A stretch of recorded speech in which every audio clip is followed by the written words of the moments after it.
هذا ادري راح ينزل فيه الغثة. والله، ولا ادري فيه ولا مركزه فيه، بس انه وصلت المره البيت هاني اني خلاص يعني ما قدرت اصبر.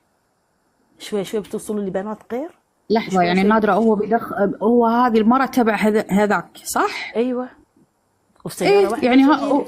مرة واحدة هو بيقطونه وبيمشون بيحركون. عادي عادي عادي. شوف بقول لك انا عادي، انا هاي رفيجه انا عارفته ودرسته وعارفته من اول لتالي، وعارفه شنو طبعه وعارفه شنو جنسه وعارفه شنو شكله كل شيء عارفته وفي عنه. ترى مثل ما في خرابات بيوت ترى في خرابين بيوت. نعم. ايه فانت خليك واعيه وفاهمه ان ترى الدنيا هذه ما تتم على حالها. مثل يعني هو مو معقوله انه هو يمكن هو يطلع حاله كذي ابو سنه سنتين وبعدين عاقل. لا حتى لو عقل ما بي. اذا انت ما تفكرين تنفصلين عنه بدون طلاق، يعني تقولين بقعد فتره كذي ان شاء الله 6 قعدت، شهور 7 شهور. لا قعدت انا 5 شهور، قعدت قلت ليش كلمت استاذ نوار 5 شهور تميت بيت اهلي، رجعت قعدت عنده 4 شهور نفس الشيء، رديت لي صار لي كم يومين 3 ايام عند اهلي. هني امي قالت لي خلاص ما ترجعين، امي قالت لي ولا ترجعين. فامس رفعت القضيه. زي القضيه شنو؟ قضيه نفقه ولا على طول طلاق، طلاق؟ هو طلاق ضرر.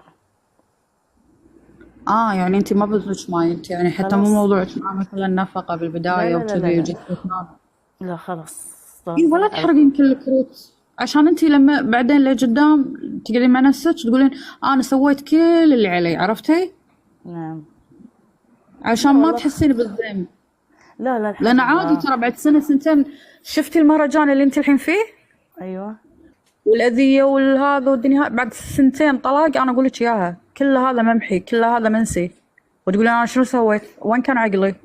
يا حسافة. لا انا شوف اقول لك شيء واحد، انا مستحيل اندم على شيء انا اخذ قرار. انا من صغري وكلهم يعرفون اخواني، يعرفون انا وحيدة امي طبعا، وكلهم يعرفون انا مستحيل ارجع بقرار. اخذت قرار خلاص. يمكن في الايام الاولى كانوا اهلي يرجعوني ارجع وارجع، ويجيني اخوي يرجعني وتجيني امي ترجعني، ومرت اخوي كانت تعطيني موعظه وتعطيني نصائح وارجعي وارجع.